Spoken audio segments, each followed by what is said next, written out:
मुंबईच्या लोकल अपघातात जखमी झालेल्या 10 जणांची यादी आता समोर आलेली आहे। यादीतील एकाचा मृत्यू झाला असल्याचं कळतंय, तर 9 जखमींवर कळवा रुग्णालयात सध्या उपचार सुरू आहेत।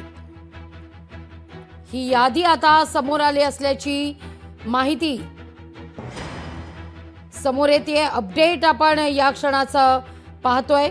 काही नावं आता समोर आलेली आहेत या सगळ्यामध्ये।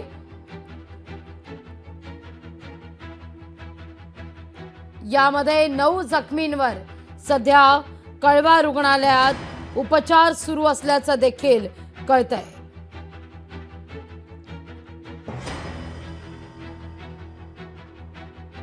दहा जणांची यादी नावाची समोर आलेली आहे।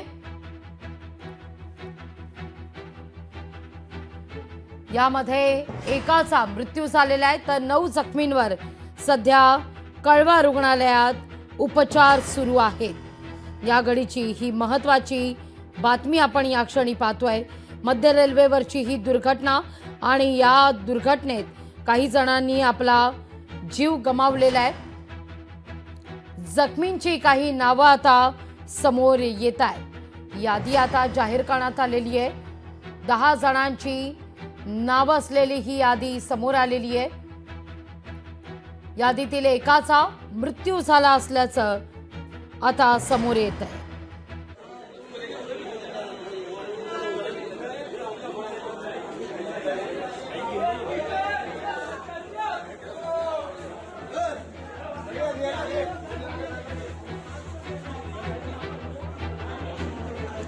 तर या सगळ्या संदर्भात उपमुख्यमंत्री एकनाथ शिंदे यांची देखील प्रतिक्रिया समोर आलेली आहे।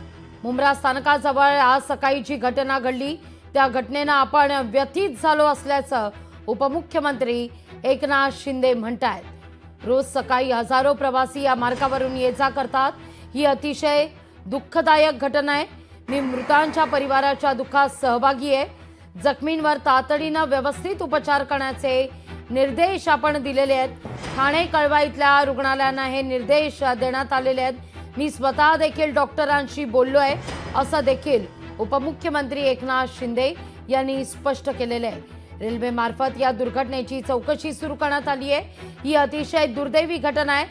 नेमका अपघात कशामुळे झाला हे या चौकशीतून लगेचच समोर येईल असं देखील उपमुख्यमंत्री एकनाथ शिंदे म्हणतात।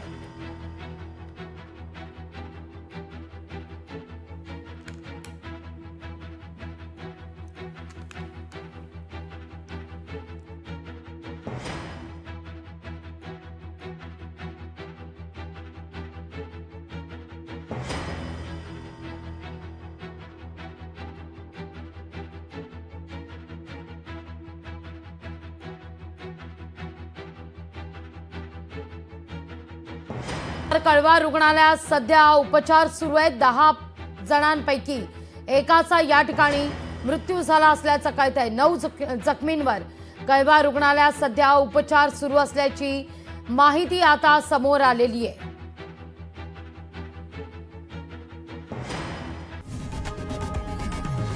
लोकशाही मराठी ऐका, पहा, जागरूक रहा।